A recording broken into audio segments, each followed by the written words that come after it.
win some epic.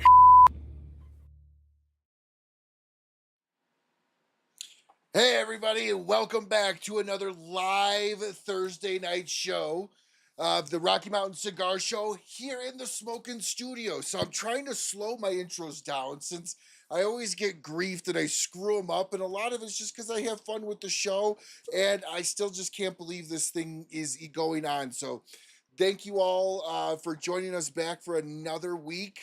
Yet again, we have an absolutely fantastic guest with us tonight. This is a guest, Oliver from United Cigar, that was very integral part of our charity organization when my business partner Tony and I would run it. He was very integral in getting us donations for our first year where we raised $8,000 and our second year where we raised $30,000. So I will forever be grateful and indebted to Oliver for that help. No real show news tonight other than just gearing up for Cigar Fest. If you guys don't have tickets to Cigar Fest yet, I don't think there's even any socials available, but if you could find them, online, buy them. I'll be there. I'd look forward to seeing everybody there as well. So we're going to go ahead and bring in Oliver right now. Oliver, how you doing, brother? What is going on, Ryan? Not much, man. Man, this is awesome, dude. This is a long time coming. I've had on Dave a third time before I had you on a first time, and I apologize, but I know you're a busy guy, and I just want to start off by saying from the bottom of my heart, man, thank you so much for being a part of our Rocky Mountain Cigar Night charity event. And all you actually asked was, when do they need to be there and how much do I need to send? And so it was really appreciated, and really cool of both you and Dave to support the charity that we did. So we raised 30 grand for a dog second which is year. Phenomenal. And things fell through. We haven't been able to do it. Tony and I's life is kind of all over the place, but we look forward to trying to get it going up again here. But as we start the show here, I'm going to go ahead and light this incredible cigar. Tell everybody who you are, and then we'll jump into what you're smoking tonight. Yeah, absolutely. So Oliver Nivaud with United Cigars. I started with the company in 2016. I started in the industry in 1998 out in Las Vegas with a company called Cigar Box. And that turned into a 14-year career in the cigar business out there. And we got a little bit into hospitality. We started opening up some more cigar lounges and mixology programs. Under the umbrella of the company, we had Casa Fuente was one. We had Rum Bar. The company started getting into restaurants as well, and that's where I kind of wanted to, I guess,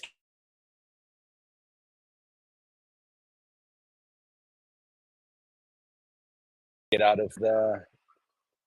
Oh, I'm here, back. All right. I don't know where I lost you, but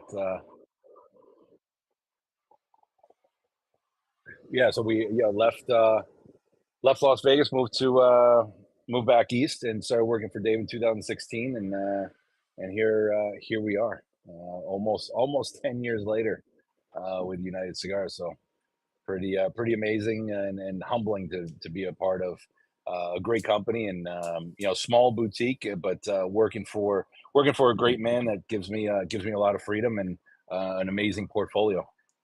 You had mentioned, if we can just for a second, you had mentioned working for a great man.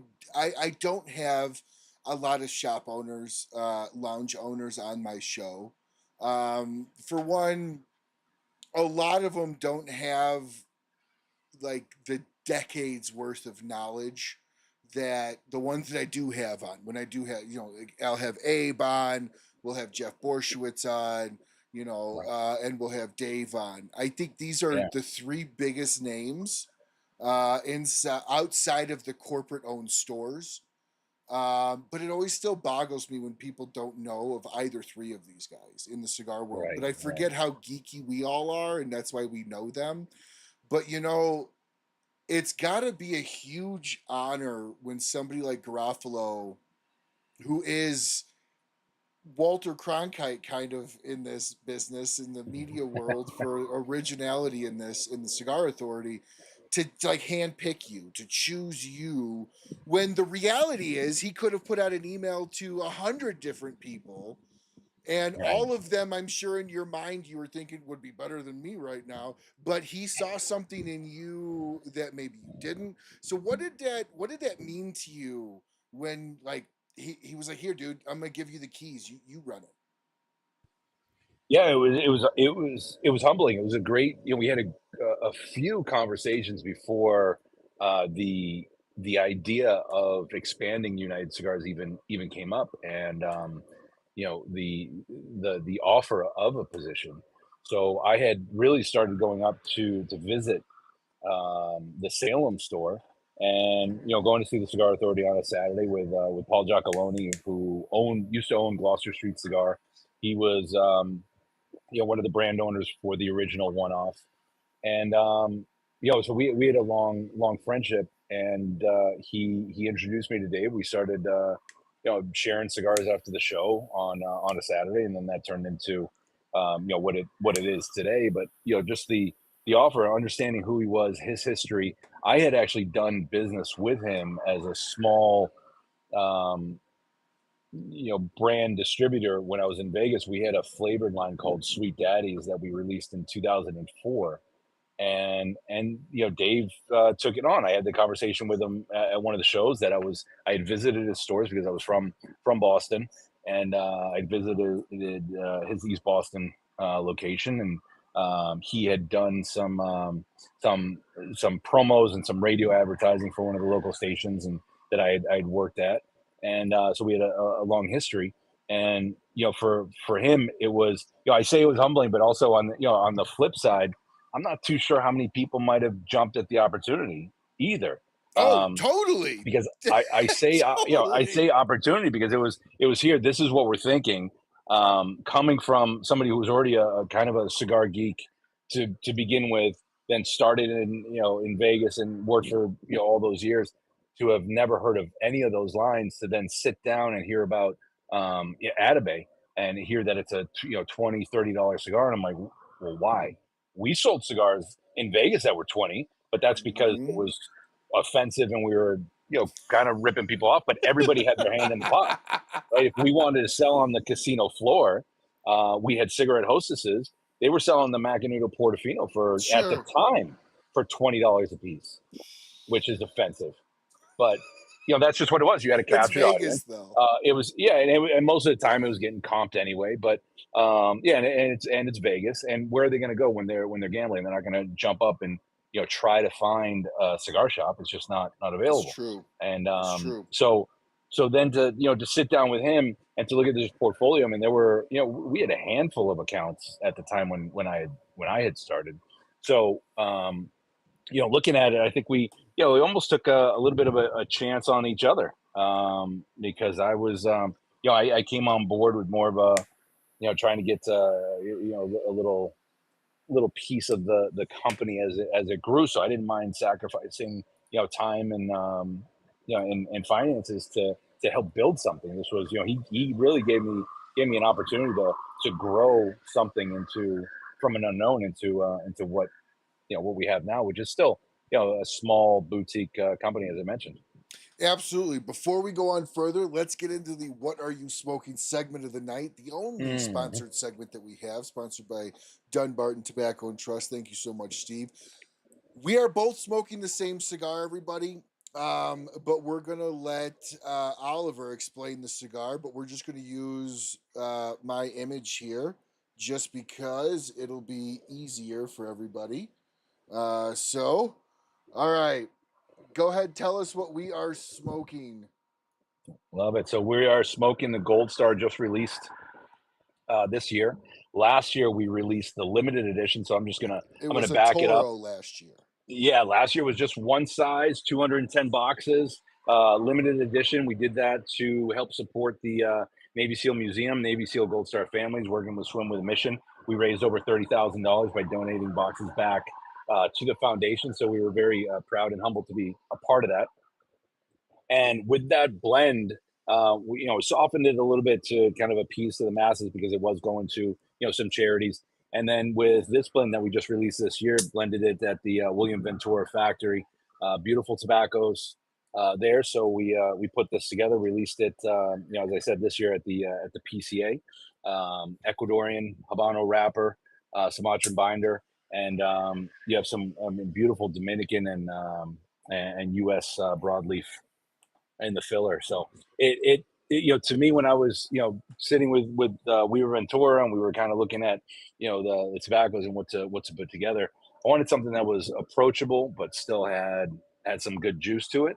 I love the retrohale on cigars when it's done right. So I kind of say that this is in a subtle way, but say that is a little sophisticated smoke because it's not going to be overpowering on the palate, but you're going to have those light spices, and then through the retro, that's where all this white pepper and leather and all those flavor notes that we love just kind of open up. No, it's a very smooth, peppery on the nose. I totally agree with you on the white pepper.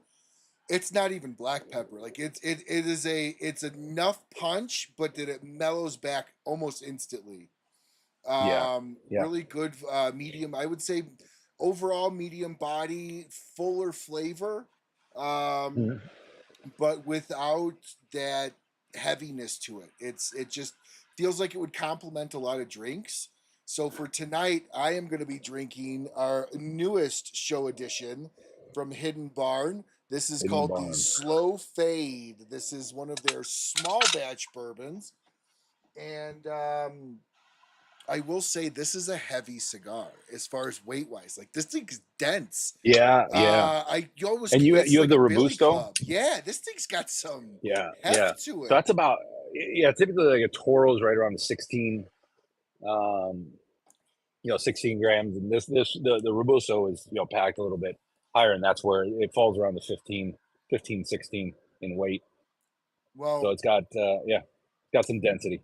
it smokes really good so far. The flavor's really good. I love the retro hail. For anybody who watches the show, they know I like it when my nose throws up a white flag at the end of the night from Right. retro hailing. So this is really really nice and really really enjoying it. So thank you so much, Steve Sackett, for sponsoring the "What Are You Smoking Tonight" segment. Now back to the show here. So you Steve had Saka, another New Hampshire resident. I know, and we were all getting on Dave last week about the fiddle, or a couple weeks ago about the fiddlehead. So hopefully we'll see that go a little bit more into release if Right, right. if they allow it over there. But yes, love Steve, love Dunbarton, big supporters of them, and very grateful for them to be supporters back. So you had mentioned about when Dave originally came to you, oh, the opportunity, and then you were like, well, the Mm, reality of it is it wasn't really kind of an opportunity maybe for some, in the sense of how they right. would look at it. And I think that couple sentences that you said differentiate a business owner to a worker. Because if somebody's looking at the work needed to be successful and already before they put pen to paper or foot to ground start second guessing the amount of work, they will never be successful in anything. No, And I think especially this business. correct. And I think one of the things that maybe Dave saw in you was your ability to cannonball into a situation and swim in those waters until you could figure out, how to get yourself out and be successful and build a boat. And that differentiates somebody that's on the fence from somebody that's not. I would rather have an employee cannonball in and figure out a way to build the boat from being in the water than never even get in the water to begin with, Right. because then you never took that risk. Then you're always going to think on yourself. So, as would you agree with kind of how I'm Yeah, framing it? yeah, yeah. You can't be afraid to get wet. So, how much of holy shit, I'm given the keys to a company versus holy shit, oh, this is going to be a lot of freaking work. how much percentage wise were you in the beginning? Were you 50-50? Were you more excited? And then you kind of were like, damn, this could be a lot. I was more excited than anything because I think I saw what I saw was just a blank canvas. You know, I had all the paints, I had the brushes, um, because that was supplied to me in the portfolio and what Dave was bringing to the table too. I mean, you're talking about working side by side with a guy that's been in the business for now 40 years, but at the time 30, but still very well known in the business. Not afraid to take some chances. Very creative, open to suggestions and taking it because he had like I said earlier, he had started the company United Cigars in 2009, which was a company United Cigars started and was formed in 1901, Mm-hmm. right? So it had some history, and then dissolved. It was bought out in the 60s, and But then it was kind of Dave put picked the on name. it was kind of put on the shelf when Dave bought it for a little, in the sense of it wasn't taken to the seriousness that you are now taking it. No. Right. So he didn't have anybody that was really in charge of United. They went, I think he went to the PCA a couple times, and he shares the story with me, and he shared it with others that he had a retailer that came up to him at the PCA, and the guy was thinking about it, and he said, "Well, yeah, maybe I'll come back." He's like, "Listen, yeah, this is Dave telling the retailer." He said, "Listen, nobody's going to call you. We come to the show once a year, and that's it." The guy said, "Oh yeah, no problem."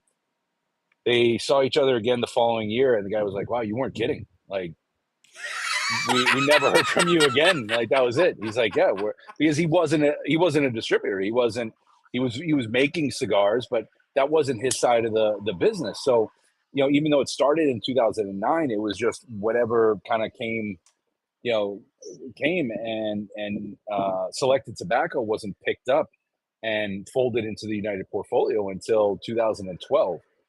So even with that, it was an uphill battle, and they didn't have anybody kind of behind it to really push and drive that cart. So 2016, when I came on board, I came late 2000 August 2016. So like I said, there was just a handful of accounts, and the whole portfolio was just unknown. It was known a little bit on the consumer side because there were products in his portfolio. Like I said, La Gianni had been selling for at the time 20 years in the stores. Firecracker started in 2007, so that was a shop exclusive. But that was something I wanted to roll in the portfolio because right when I started, that's when the Roma Craft Cro-Magnon came out as the firecracker. Mm-hmm. So I said, look, there's something here, and I really enjoyed the firecracker. Like we were talking about before the show, it's a great short vitola, 30 to 40 minute smoke, powerhouse, punchy, keeps just kind of keeps the juices flowing, and then to have those collaborations that we do now every year, which is it's the longest running collaboration in the world for as far as cigars go, to work with a different manufacturer at least once a year. So, looking at it, I was like, this is just an opportunity. There's nothing, not that I couldn't fail. Obviously, things could just go south and I didn't do it right, and I would just go away. But, to jump on board to have something that was so raw and but so beautiful. Like I believed in a lot of the cigars and the profiles that they offered and the price points and the fact that he at the time when I started, he's like, look, United Cigars was formed to help brick and mortar. We're not going to be discounted online. We're not going to just chase the money. So take your time. And then we have this Selected Tobacco, these lines that are luxury lines that nobody knows about. He said it's the best cigar that he had ever smoked in his lifetime. And then I smoked it. I was like, he's 100% right. I've never tasted anything like this. So to have that type of a portfolio, strip down what I did. All I did, Dave gave me the opportunity to travel the U.S. and showcase that, and just sit down with the retailer and say, "Look, I know you haven't tried it. I know you're not familiar with it. It doesn't make sense maybe to bring it on the shelf because it's like an Atabey is at a higher price point and nobody's heard of it. but let's just sit down and have a conversation. Let's experience the cigar together. And that's all I did. So as I spread it out, it just it started to catch on. So we still have a lot of work to do. It never it never ends. Even look, even top companies that have brands that have been around forever, you still have to work. You know? Yeah, unless you're Padron, then you just take orders. That's not to say that Padron doesn't work, but Right. the reality is they just don't have a sales team. They However, right. that's in the industry, guys. United Cigar was considered a ultra boutique cigar before Oliver. It was less than probably 100,000 cigars a year as a brand. It was definitely, I feel, more seen as a house blend or a house brand for Garofalo than it was a national brand until Right. you came along. I think that's a fair statement. Would you agree with That's absolutely, it's a fair statement. because You know, you had the he had built firecrackers and yeah. right. Yeah, he had built a great following, in New England, and for his customer base, and he's got, he has his 3 locations now, and does very well, but it really didn't hit that national level, Mm-mm, only mm-mm. because there was nobody showcasing it. So So when you took over, what is Oliver's number one first thing to do when you took over the brand? Is it a consolidation, an understanding of what's all the different lines are? Do you start cutting things? Do you start looking at sales figures?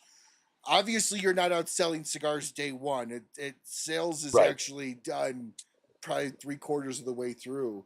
So right. that cycle. But where do you start with the brand to rip it apart?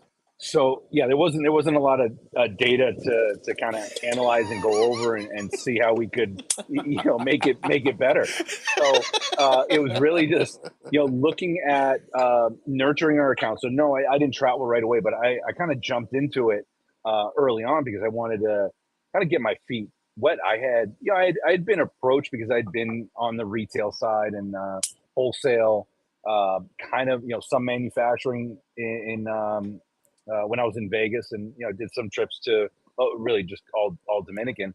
But so I had some experience there, but I had companies that had approached me about becoming a rep, but that wasn't really the direction I wanted to go. Just to be a not I should say just to be a sales rep, but I knew that was going to take a lot, and I was starting a family. I was doing well with the company I was with, so I didn't want to kind of delve into something else like that.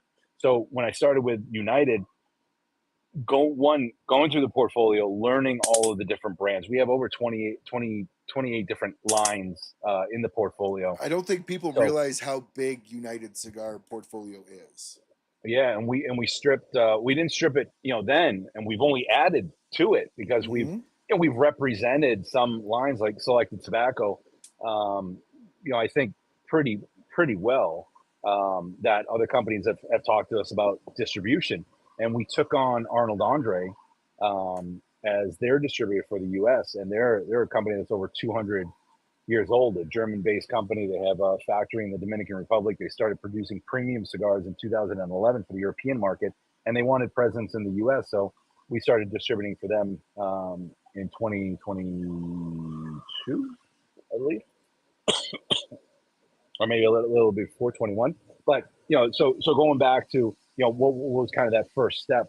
Um, I was looking at getting my feet wet, as I said, in the sales side. So I would do some local travel, and then I really had to start kind of maintaining some of the accounts that we had, kind of nurturing them, because there had been some retailers that had taken it on, like Ambassador Cigars in Arizona, Davidoff in Maryland. They were on board before I had started, but they were just tiny because they didn't understand, I think, what the line was. They loved it, but they didn't know how to how to really present it to customers. They loved it, but then customers were doing the same thing retailers were doing to me, saying, "Well, I don't understand. This is why is it a $30 cigar? Why is it an expensive cigar like this?"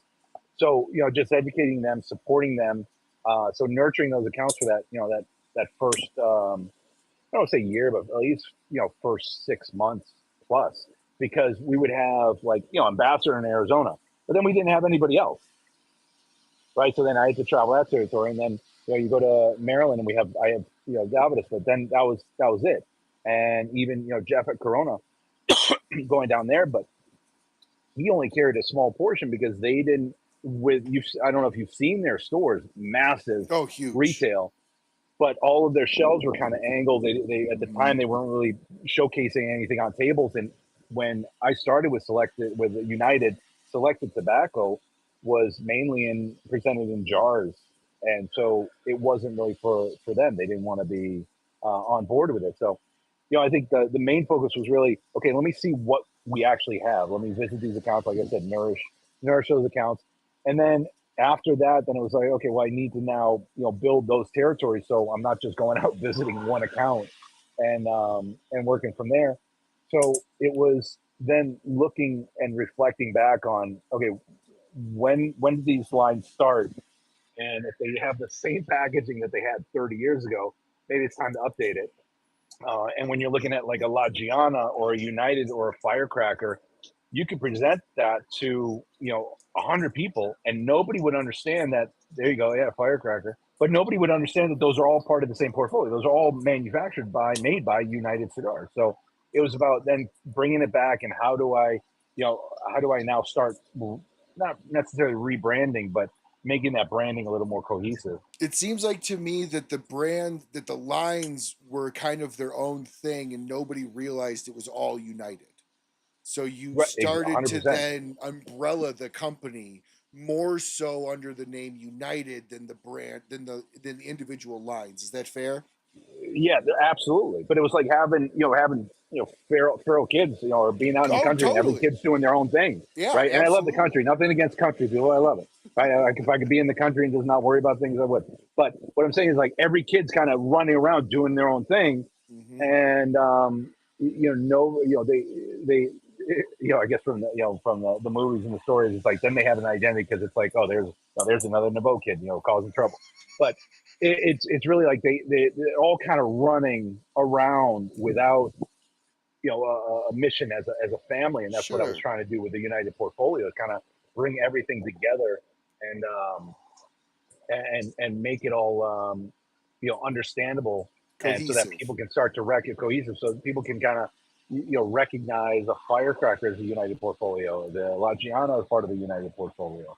So it was a lot of work at first, but like I said, Dave's a very hands-on guy. He's built multiple businesses, and he doesn't stop. He's, I should say, an easy guy to work for, but a difficult guy to work for, because his bar is set very high, and but he's easy to work for, because as we sit down and we try to get creative, and I present an idea, and going to a man who has a line named after his daughter and say, hey, I want to kind of redesign this and rebrand it.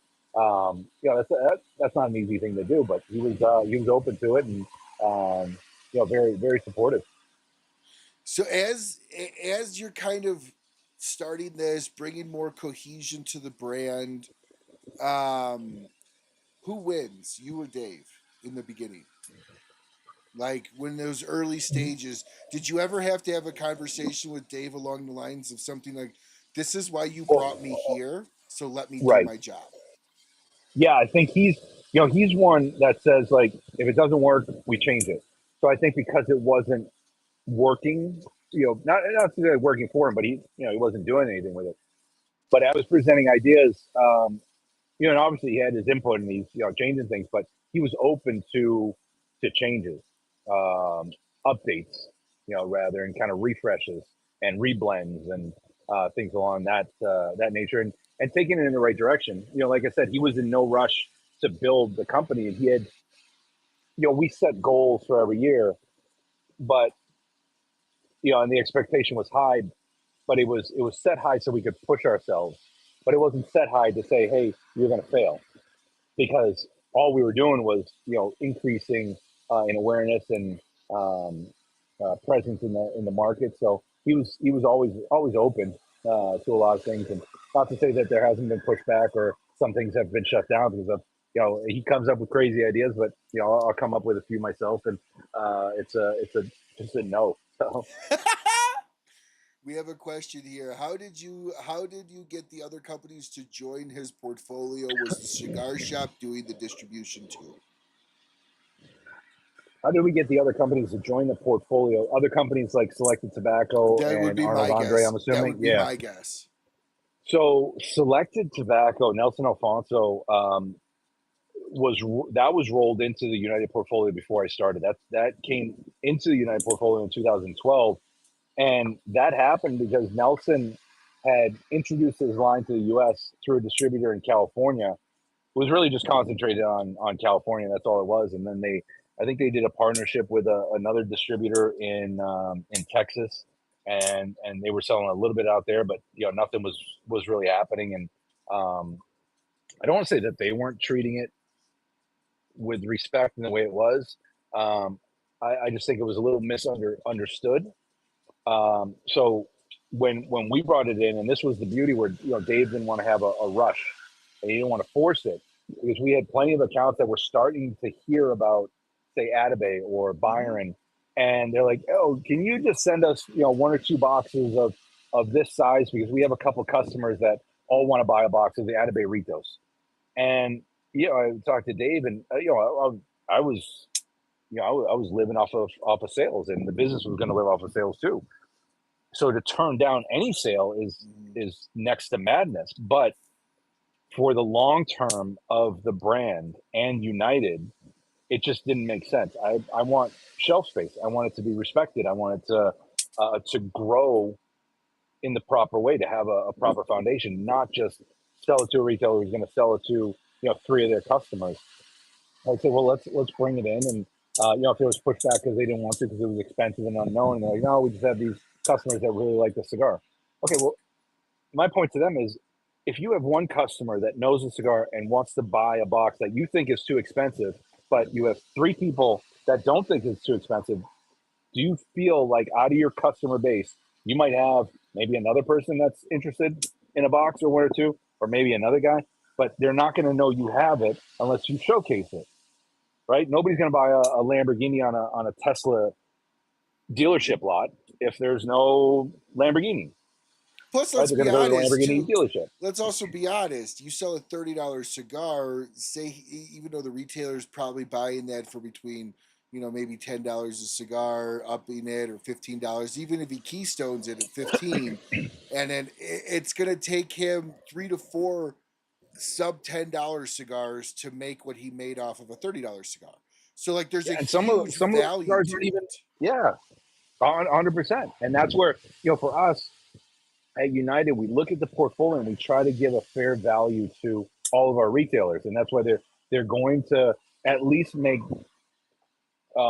better, or at the very least even, because there are some cigars out there that some manufacturers, some products that you can make good margin as retail, but there are others that are even less, and then Tighter, they're discounted online. They're tighter, so, and they're not discounted online. So the portfolio that we have, we offer something to retailers where and they're not gouging the customers either, because the majority of our portfolio is right around that $10 range. Even the Gold Star Robusto is right at 12.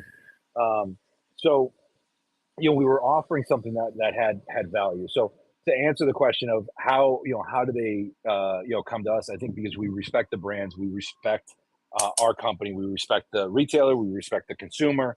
We just have a love for cigars and the path that it takes all the way to the end consumer. So Selected Tobacco, Dave was as a retailer, sold Atabey and Byron in his stores in New Hampshire. He picked it up at the PCA, and he was going through so much. But rewind. So when he brought it in, even his employees were like, "We can't sell this. What are you talking about? $30 cigar? This is madness. Like, nobody's going to buy that."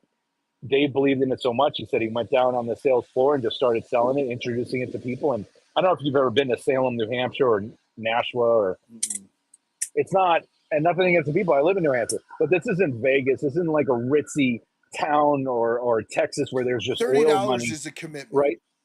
$30 is a commitment, and it's not people just coming in throwing around money. These are hardworking, East Coasters, and they want value for their spend, and they were coming in, and Dave believed in it so much that he didn't really sell it to him. He just kind of told the story of Atabey, and then said, "Look, just try it. If you don't like it, I'll buy it back." Not he believes in it that much, and then it just started to kind of take off for him. And Nelson approached him about becoming a distributor with his distributor in the room with Dave. And Dave's like, no, I don't know if you understand it. There's a, something lost in translation here, but I buy from your distributor and I sell it to the consumer. I can't buy from you. And Nelson's no. He's like, no, I want you to distribute. And the other distributor is in the room. So, but Dave and the distributor were friends, and they had known each other, and that guy was like, listen, this isn't what I ultimately want to do, and it's a high priced luxury cigar. It doesn't fit in my portfolio, and so I ended up just saying, yeah, look, I'm kind of that's why we're here, because I'm ready to kind of let it go, and Nelson wants you to distribute it, and so Dave picked it up. So that's how Dave picked up Selected Tobacco, and it was really just more of a partnership, because in 2012 Dave was not a distributor of cigars, right? He had the portfolio, but like I said, nothing was happening even when I started. So he told this to Nelson, and Nelson was okay with it, because even the Atabey Ritos, the Divinos, and the Brujos were the three sizes that were available to the market. There were only 200 boxes that were produced for the year. That was it. 5,000 cigars, because they're aged for 5 years post roll. So Nelson doesn't know what the cigar is going to be, and he was just testing it out. So it was a small quantity, and Nelson's like, "That's better. I don't want to sell too much right now. It will grow in the future, but right now this will work." So that's how Selected Tobacco came into the United portfolio. When we've talked to others, but again, if it's going to cannibalize either our product or Selected Tobacco, then we try to gotta let them go in a different direction, Well, right? yeah, It doesn't make proper business sense, correct. for us. United's the first and foremost brand that needs Right. to be protected. So yeah, and look, if we're going to take somebody on, we don't want to just take it on and say, here's our portfolio, here's the list of all the cigars we have, buy what you want, right? Yeah. So we want to represent the lines properly. So when Arnold Andre approached us, we thought that they had something unique, not in the U.S. market, very popular in the European, Asian, all different markets outside of U.S. They had two lines that we took on out of even their portfolio is pretty extensive, but Montosa was just a price conscious line in our portfolio. Beautiful Dominican and natural and Maduro. It was right around at the time right around $6. Now it's right around the $7 range. So it's priced right. It's a beautiful cigar. Nothing fancy on the packaging, but just fit into the portfolio. And then when you look at Terra Nova, there's the Dark Fired Kentucky, which we don't have in our portfolio, and then the Terra Nova Araparique, which uses the Brazilian tobacco, which we don't have anymore in our portfolio. The United box press used to have Brazilian Matafina, so we had some Brazilian in there, but sourcing it was a problem, which is why we went through the reblend of United. So that Araparique just kind of fit into the portfolio as well. And then the other company that we distribute for is our manufacturer, Mahia Cubana, and they make our United, they make Firecracker, our Classic, a few of our lines, and they have out of that factory. The owner is Jose Dominguez, and the son who kind of took over the premium side of the business started a line for his father called Jose Dominguez. So we distribute that line. We distribute the Yaya and the big ring gauge cigar called Hightower. So there's been a lot of growth within United, it's fair to say, since you've been there. There's been a lot of rebranding and kind of reintroducing United to the world on a national level, right? Um, how did you pick apart, as somebody that's been in sales 25 years, I always love asking, how did you pick apart the sales aspect to move forward? Because you had mentioned that all the kids were kind of playing all over the place, and some were bumping heads, scraping knees. Maybe one was a bully. So how did you have to bring everything together and straighten out the group and come to create a cohesive selling strategy? Because it's one thing to bring everything under United, it's another thing completely to put together a united sales strategy, no pun intended, around all of the different blends. Because that's really where you start to see the cohesiveness between, I should say, the cohesiveness in and amongst the portfolio. Right. It's I'm still trying to bring it all together, right? Because it's I just not. appreciate the honesty. Yeah, it's just not easy. Um, because I mean, you've been smoking cigars. We're talking. Maybe you did a little bit of research. You've spoken to Dave. I don't even know if are you familiar with our La Mezcla Cubana line, which is just one size. It's a Rothschild, but right. So if I told you there are 25, over 25 lines within the portfolio, it's still hard to kind of wrap your head around. Even with selected tobacco, to understand that there's Bandolero and then Byron. There are three different centuries. Within the centuries, there are four. One blend in the 19th century, but three different agings for each of them. There's a 3-year, a 4-year, a 5-year. Then you go to the 20th century, 21st century, and they're all the same. And then in the 21st century, they all use an Ecuadorian Connecticut wrapper, but there was one that was a mistake, the Distinguidos, that uses a dark Ecuadorian wrapper, but he just kept it in the portfolio because he said it was a mistake. He put it in 10 count boxes. I smoked it, and he was like, yeah, it was a mistake. We're going to change it. I was like, no. You have to keep this because it's beautiful and it's a great cigar, but it doesn't match the line. It doesn't match the portfolio. So there's a lot of, I want to say confusion, but it's beautiful confusion, right? So sometimes in that madness, like I talked about the family, and you brought them back together. So, but there's a beauty to it, right? In that chaos. So still trying to do it. A lot of that rebranding. We're trying to put the United coin on the backside. Um, Bringing more awareness. I think when I started, that's what I realized is that it was I have a big challenge in front of me, and it's not only I shouldn't even say in front of me, in front of the team, because there are a lot of people behind the scenes that help support United Cigars. I might be the one on podcasts, and that's what people know, and I'm the one traveling and doing everything. But there's a tremendous support team. So um, there's just when I started, I was putting everything on social media and trying to um, get the awareness out.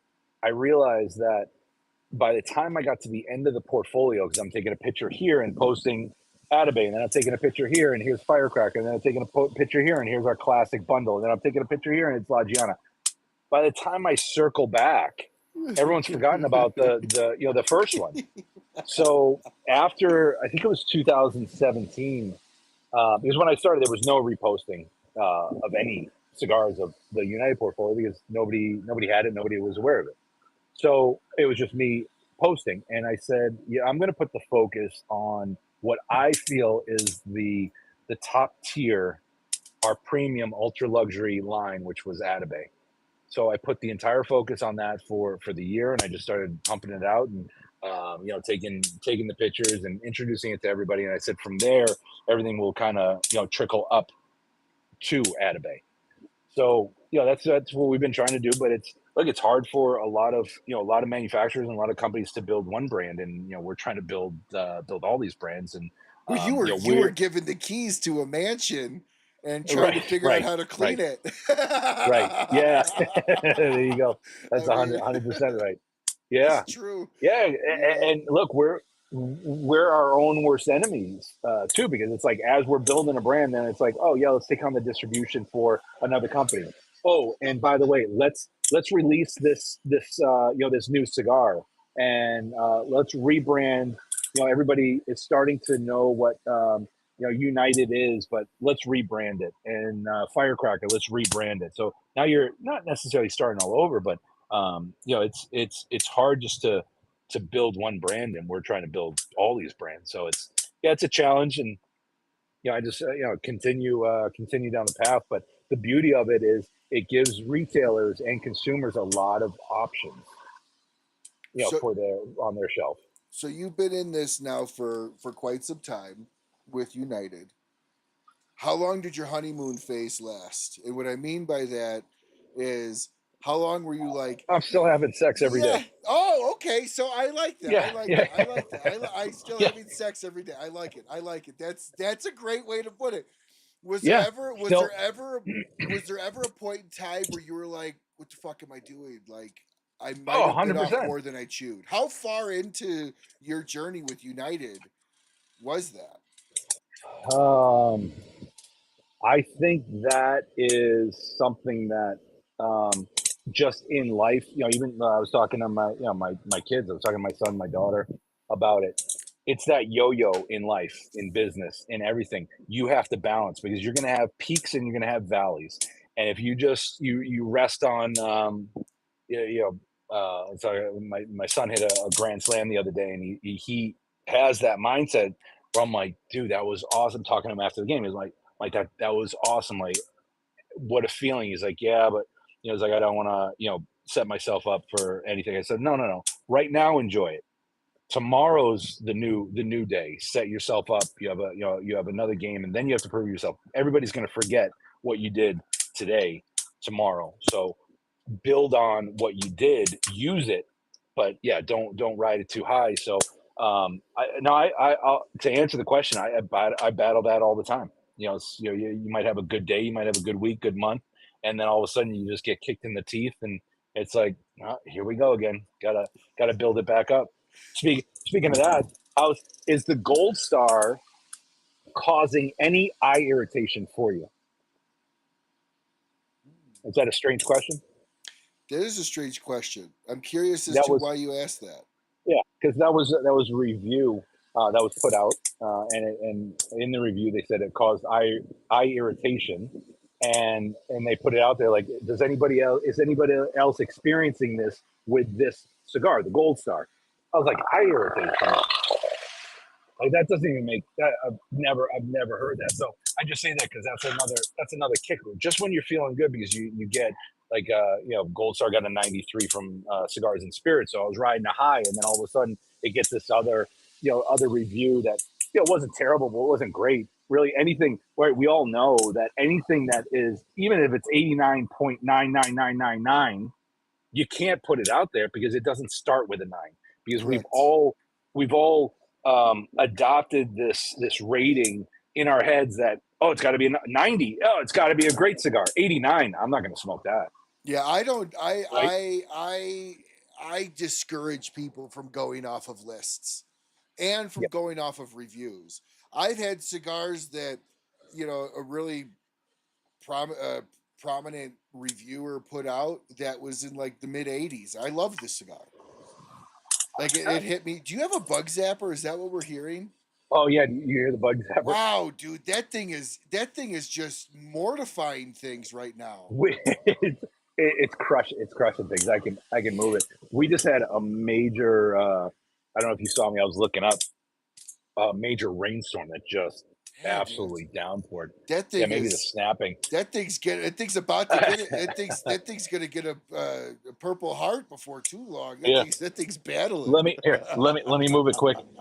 It's put. Look, this thing's actually. It sounds like it's putting in more work than I do. Yeah, it's killing left and right. Yeah. So I All I right, actually, be just better. that's just such a weird thing to It's say Yeah. about like somebody's comment here was like eye strain. Like what do you Yeah. mean? Did I somebody I like don't know. blow the smoke in his? My guess is he was sitting in front of a fan and trying to blow smoke into a fan. It was just putting it right back in his face. That's the only thing I can think of. Yeah, it could look. It could be anything, and I don't take it. I No, don't take it personally. It doesn't bother me, but like it's still. You read it, you look at it, you think you've done something right, and you hear good feedback, and then you see that, so it's just like a little setback. But that one just kind of stuck out to me because I just thought it was funny. I've never heard, it's and then, just and then and then to kind of put a polling out there like, hey, is anybody else experiencing this? No, nobody's experiencing that. Like, it's just such a what? weird. I've read so many Yeah, reviews where people have tasted like peach cobbler in cigars, but that by yeah, far is the but weirdest thing to put a score on. It gave me eye right. irritation. Right. But And the rest of the review was fine, but no. And look, some people are gonna love it. Some people are gonna be okay with it or indifferent with it, and they might smoke it and be like, yeah, it was all right. It wasn't for me. But everybody's palate's different, 100%. right? Like, if we're going to a restaurant and you're eating with, like, 4, 5, 6 friends, not everybody's gonna order the steak the same way. Mm-hmm. Or somebody's going to order fish. Somebody's going to be a vegetarian. Somebody's just going to want something different. So your palate's just different. What you think is spicy, another guy can chomp on a jalapeno and it doesn't affect them. No. So the ratings you take with a grain of salt, and you might find somebody. I don't know. I'm sure people did it before, but Blockbuster was great at it. Back when Blockbuster was around, to say this is Ryan's pick. And Yes. right, and you may be like, well, yeah, I watched that movie, it was great, I'm right on it with Ryan. And I watched the second movie, holy crap, like I'm on the same wavelength as Ryan. Like when I want a horror, a drama, a comedy, like we match perfectly. So yeah, if you find somebody, a reviewer out there that you kind of match with, then it can work. But no, I can't really say that I feel like any of the nothing against the reviewers, but like anybody's really the top expert, because no, everybody's different. Yeah, it's all about palates fighting. I tell Right. people, take reviews as a suggestion. Don't take reviews as it is this. Meaning, Right. that's an 89. It looks like the notes are good. I might like that. I think I'll try it. Versus, oh, that's an 89. Pfft, never mind. I'm not even going to look at anything else. I'm not going to try. Right. It's like I only smoke Cubans. I only smoke 90s and above. Like, all right, people, Yeah. like, come on. Yeah, when I was on the retail side, when we had those customers, I only smoked Cubans or Fuente Padron. Like they have a strong followings, right? Like I only smoke Fuente, I only smoke Padron.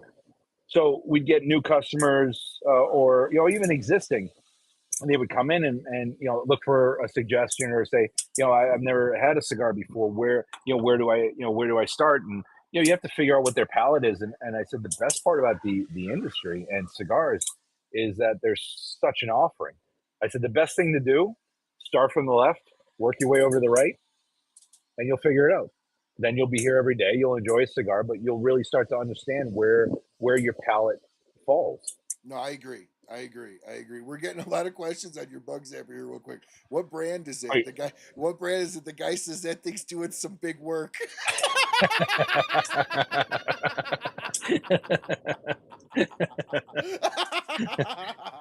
It is. Can you still hear it? A little bit, yeah. No. Don't worry. No. It's much better than what it was. Yeah, it was.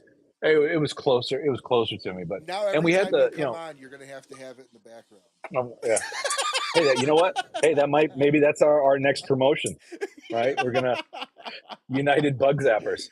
Right here, Mike asks, what kind of advice did you get starting with United? And I'm going to say this, outside of Dave, okay? Right. Who did you go for advice? Who did you look to for advice? Well, my father, one, I guess he was in the hotel hospitality industry for a long time. So just overall service and approach was one, just kind of one. I couldn't even ask him, hey, do you think this is a good idea? Because it's like, wait, this is madness. Like, what do you mean? You're starting with this company, and they're not paying you what he thought I should be paid, right? And what I was making before. But what was the first part of the? What kind of advice did you get starting out, and who outside of Dave? I added outside of Dave. Did you go to? Right. So yeah, what looking at United and what it was like the Wild West, right? Like just the frontiersman, like, okay, jump in this wagon and go figure it out. You're going to be attacked by Indians. You're going to be attacked by robbers, looters, and and everything. Just load up and go. And then after that, then I spoke to the retailer that I worked for, Michael Fry, in the past, and then I had some friends in the industry that just talked to on the retail side, and but I'll say even then, like, they would give advice, but then I was like, okay, well, what do you think about the portfolio? Can we get it started? They're like, no, not right now. So I was like, we'll give you the advice, but no, we're not going to start with a portfolio. So because like, shelf space is valuable, I get it, and it's not like you can just try something and then the next day turn and try just move it out. You still have to go through the product, and so I went I talked to a few different retailers that I had become friends with. Yeah, People within the industry. most people don't realize to be successful in a shop on average takes at least 2 quarters. And it's 2 quarters of churn of product. Usually the first 90 days, if you're not getting a rebuy, and correct me if I'm wrong on this, Oliver, but if you're not getting Yeah. a rebuy or a reorder in the first 90 days, it's a strong likelihood that there might not be a reorder for a while. Would you agree with that? Yeah, yeah, and then you might end up in the discount bin, Exactly. So and that just and first 90 remove. Yeah, days, those yeah, first 2 quarters that you're on somebody's shelf really make all the difference in getting your foot in the door with the population at the lounge too. Is that fair? yeah, yeah. That absolutely fair. And we're such creatures of habit that it's and I think we've been depending on how long you've been smoking, we've been misled as consumers to different brands, and that some may not be around anymore, but you've been misled, and then you've had a bad experience when you buy a cigar. Yeah, you're sitting there and you're escaping from all the madness out there. That if you have a bad cigar, then it just makes it even worse. So sometimes you have a lot of consumers that just don't necessarily want to try something outside of what they know. But then you have others that are like, they come in, hey, what's new? And they take the advice. Oh, I'll take one of those. They take the advice from the retailer, but then they might get their regular, purchase. Yeah, So and that, like that really makes all the difference when you have somebody that's open to, you know, you're never there's a huge chunk of the cigar population that will never touch anything other than a couple of legacy brands because that's all they've right, smoked, and there's just no winning over those. And you almost Eh, feel bad to say that's a lost cause of a win, that win would come through 4 or 5 other people that person knows smoking your brand. Like that's right, almost the only way you're going to get that. And that's where you got to focus on the people that are willing to try the new stuff, try something different, being open. One of the things I love about when I go into a lounge and would help somebody, they would ask me for help, or I would just jump in and help because I know the owner. I always asked him, do you want to smoke the same old thing or you want something new? right, And I did the yeah, same old thing to try to discourage them from saying the same old thing because that's a depressing right, sentence to say out of your mouth. yeah, So I'd yeah, always be happy when they go something new. All right, you're open, okay? And then you always get the guy, nah, I won't touch anything other than XYZ brands, and you're like, all right, well, you're a lost cause, like in the sense of no manufacturer is going to steal you away type deal. How right. do how do you how did you position yourself to understand the consumer willing to make the adoption versus the consumer unwilling to make the adoption? Like, how did you pick out lounge? Because there's lounges that you could see never move the product, always move specific products. So did you start kind of backing out of those, or did you try to reformat within those lounges? Does that make sense? Y- Yeah, yeah, in a way. So I'm more of a soft sell. Like I like to understand, who I'm with. I like to build that relationship, and because if because we're boutique, because we know that a lot of our products have to be hand sold. Um, I want them comfortable with it. right? We're not looking, just like we were talking about turns. I'm not reporting to a board of directors where we have to say, hey, we placed product X in however many accounts this month. That's when we accomplish our goal. I want to, place product X in however many accounts, but I want that to then move. I want to help educate the staff. I want to make sure that they're comfortable with it. I want the retailer to understand that you're not going to be able to pull up your phone and then find it discounted, somewhere else. Like That's we're, huge. yeah, we do protect the lines, and we even on, on some of our, like especially with our luxury lines, we get calls from retailers. Everybody's kind of policing it because we police it. Then they want to police it too because they want to make sure that we see it and say, hey, these guys are doing this or they're doing, okay, well, yeah, we'll check on it. So yeah, I'm more of, like I said, more of a soft sell. I want to make sure that the retailer has an understanding of it, and we're, building the relationship first before the product. So you had mentioned a little bit ago that when somebody would call you, hey, I've got a couple of guys here. I don't really carry the line, but they want the Atabay boxes. Can I get those? And then you had mentioned, hey, every sale is a sale at a minimum, at least. Are you consultative on the approach with other lounges of, hey, this line I don't think will work, but this line I think will work? Do you break it down on that granular level, or do you let the lounge owner kind of choose to decide what they want to bring in and you'll just give it to? Does that make sense? Yeah, well, I mean, I'd say we give direction because like we'll cater the, like an opening order, especially if we're talking about like a new account, to, what we believe could fit because we'll do research on on the shop, either, social media and, online now you can get a ton of information, how the shop looks, what the feedback is, from consumers out there. So we try to, make sure that we're placing the right product in there. Um, we you also can't really necessarily dictate everything that they're Sure, going to bring in, sure. but because there are some, maybe they didn't have, a luxury item or a end item, but they're comfortable selling it and they just needed somebody to give them an opportunity.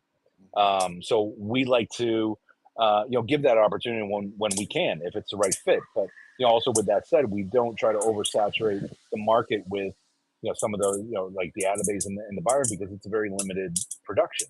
Sure, So, sure. we try to watch that. And then there are also, there are some retailers that feel that they can sell a very high end luxury line, but it's not necessarily that they can sell it. It's just that these are brands that have been selling, right? So they're going off the shelf whether or not somebody talks about it or presents it to them or not.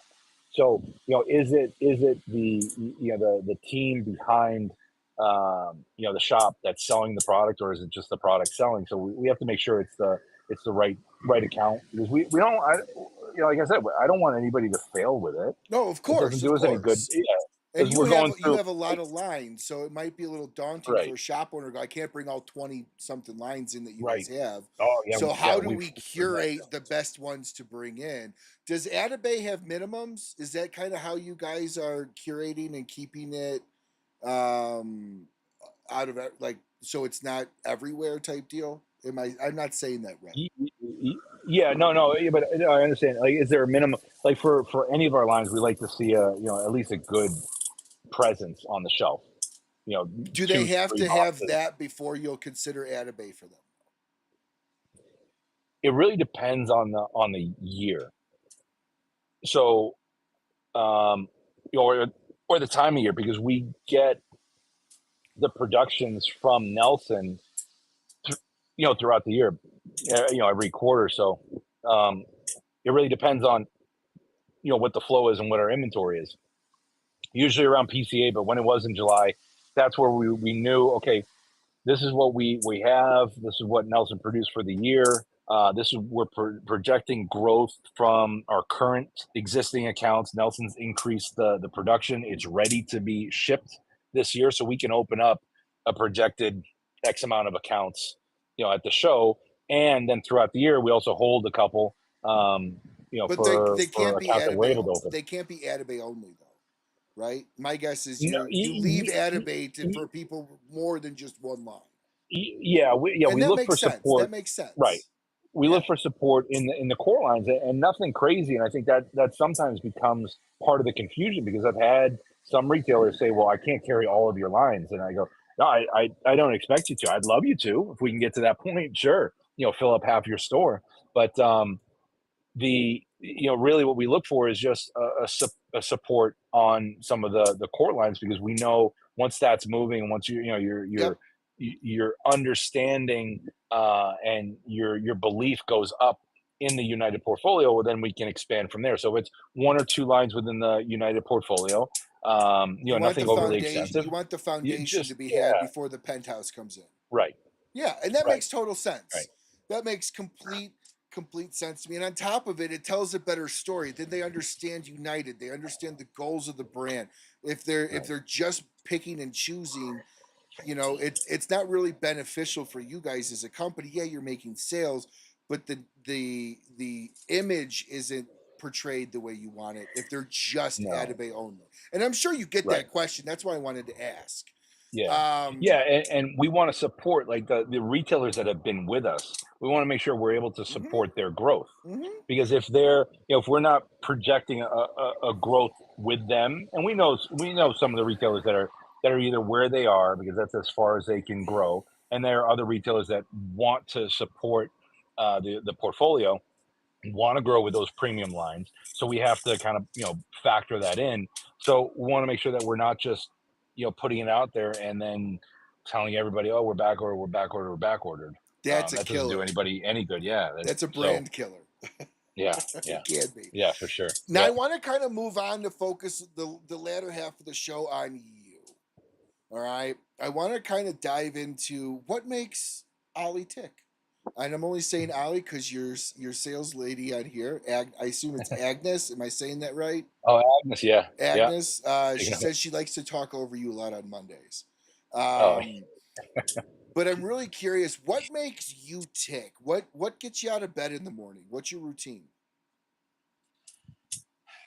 well, I guess two things. I can't really say I have much of a routine in the morning. I'm not much of a morning, person. I'll get up, have my coffee, kind of, check the emails and, social media, and kind of get the day started as far as, routine. And then on the way to work, I'm making calls, and usually I'll give Nelson a call, or call down to the factories, um, and then some of the reps. I only have about a half an hour commute now, so it's not as bad.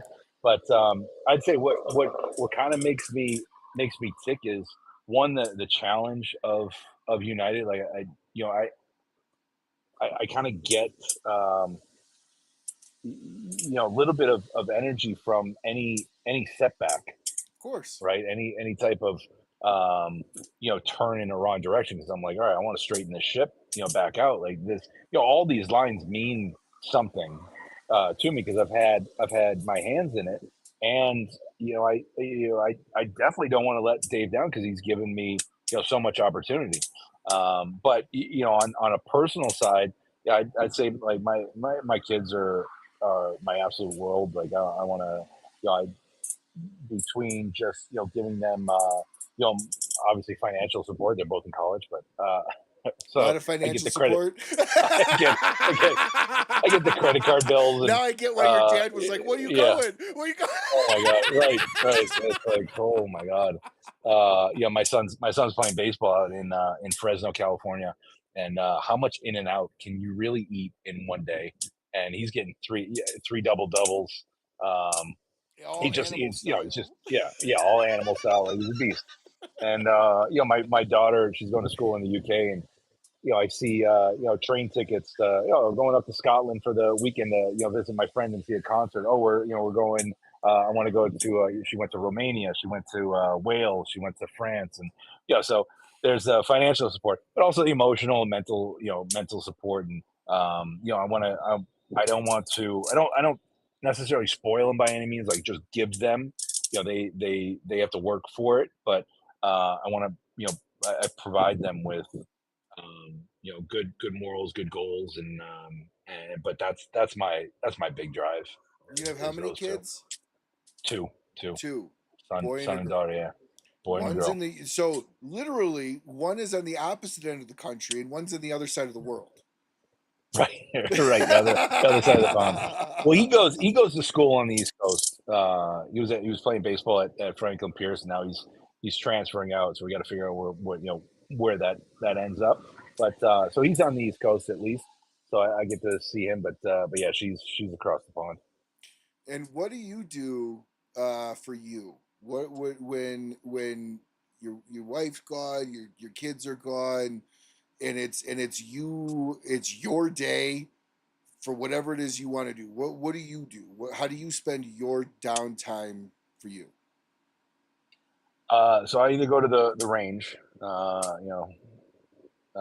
to just work on the shooting range, not driving range. I wish I could go to the driving range still. I need Well, to get back in the golf. shooting ranges still it's a lot more fun most of the time. Yeah, I'm not so gonna yeah, yeah, lie. yeah.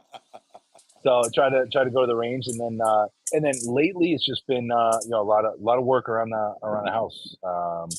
Looking to get into a new spot, so just fixing this place up that hopefully we can keep as a rental property. So a lot of work. It's an older spot, so just redid the entire deck with that the Trek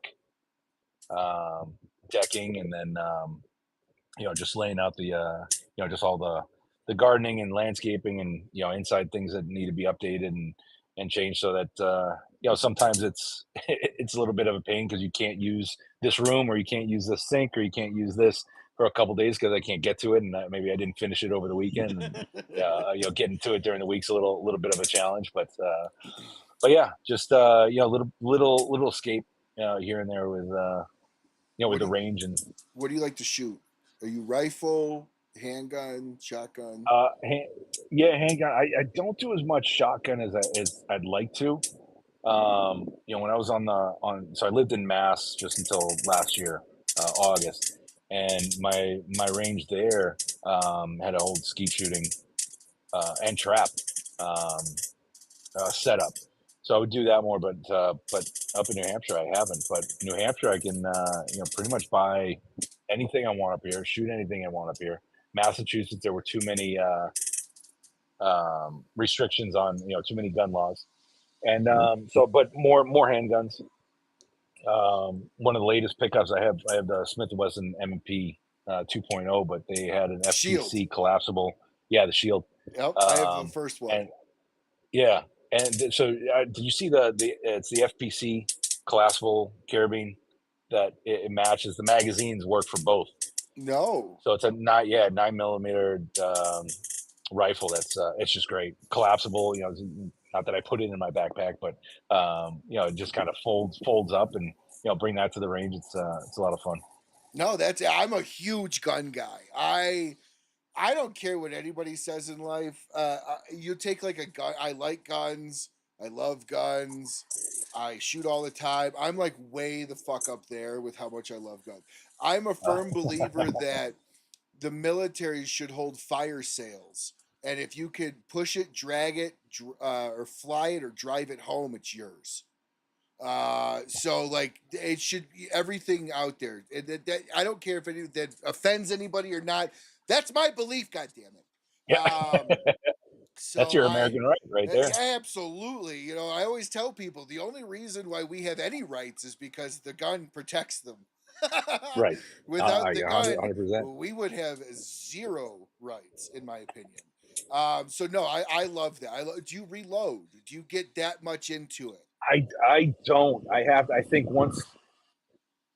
So I never did. I never got into it. But my older brother he was a still is big hunter. He lives in Minnesota. He has 128 acres of land. But we lived in Milwaukee, Wisconsin for a long time when I was younger. and he used to reload, and I used to kind of sit with him and do that a little bit, but and then my father used to reload, um, just 9 millimeter. But I think I will get into that Now, shortly. do you? If you don't want to answer this, totally fine. No. I carry in Colorado. Colorado gives me like 30 some states I can carry in. Do Oh, you take nice. it to that far? Do you carry? Yeah, I do. Good Is that man. EDC? Yeah, EDC. So I guess this would be my knife EDC. So not much of a weapon. Uh, but yeah, Ruger LC9S. I did Nice. not every. I can't say every day because it depends on where I'm going to, and then plus I travel a lot. Like I don't travel with it when I'm No, going you to. can't. You can't. Yeah, like I'm not checking it in so that I'm. No, It's just you won't different. get it So. back. Right, right. So I don't do that, but yeah, and yeah, when I go, if I go into the office or traveling in New Hampshire, I'll carry. If my daughter's with me, always. Always, Mhm. always, always, without a shadow of a doubt. And my friend, I'd stand up and show you.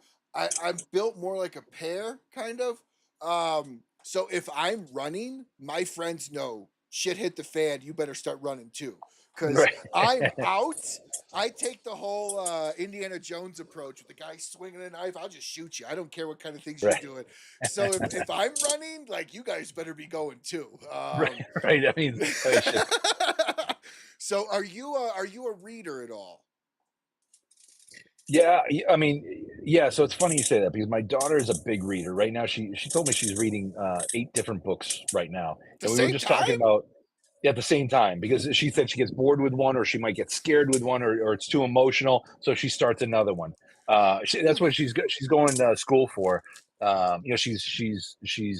She hasn't published it yet, but she's written an entire book on poetry, and she's writing a book now. So we were just talking about that the other day. My first book that really got me into reading just personally was The Firm. So I started reading a Oh, lot of so John good. Grisham. Like this is old, yeah, old school.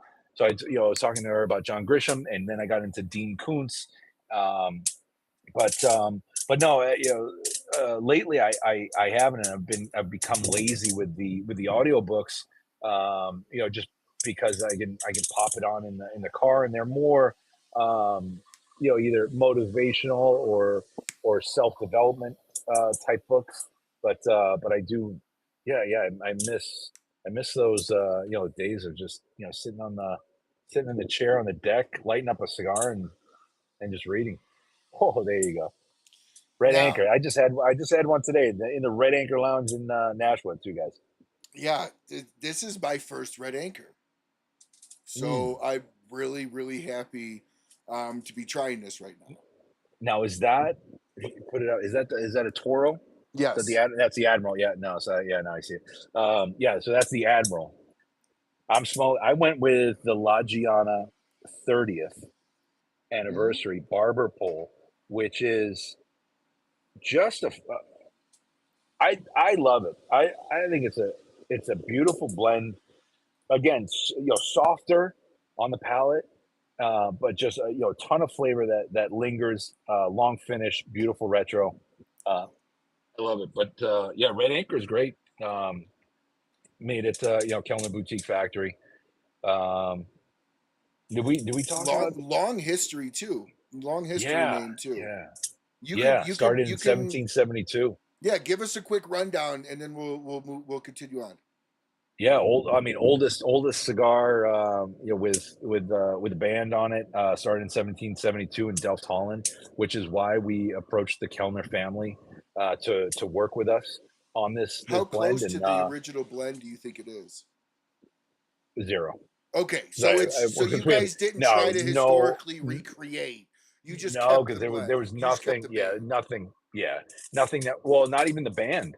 We kind of redesigned The everything. name, Just I should say. kept the name. Yeah, I mean, Red Anchor. There was a Red Anchor. One of the first images that we saw was a woman kind of leaning up against a red anchor. But we kind of wanted to strip it down and just keep the Red Anchor for obvious reasons. This is But another premium line from you guys because this is about $25. that's right? $25 retail on the Admiral, $20 retail on the Robusto, which is the Captain, and the Gunner, which is a Lonsdale. Both of those are 20, and the Commodore is a 7x55, and that's a big boy. That's a 55 ring gauge 7x55.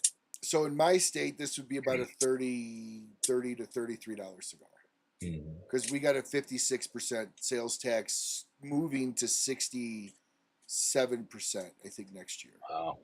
Yeah, Colorado's, Yeah, I think, is going to be the third highest in tobacco taxes come next year with the 67%. I think it's going to be right under New York and California, if I'm right. I think I am. Wow.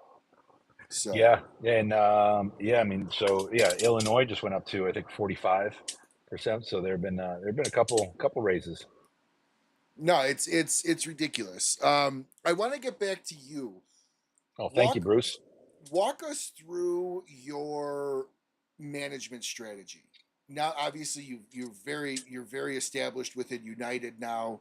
You probably had to let people go for various reasons. You've had to hire people for various positions. What is your management strategy, and how much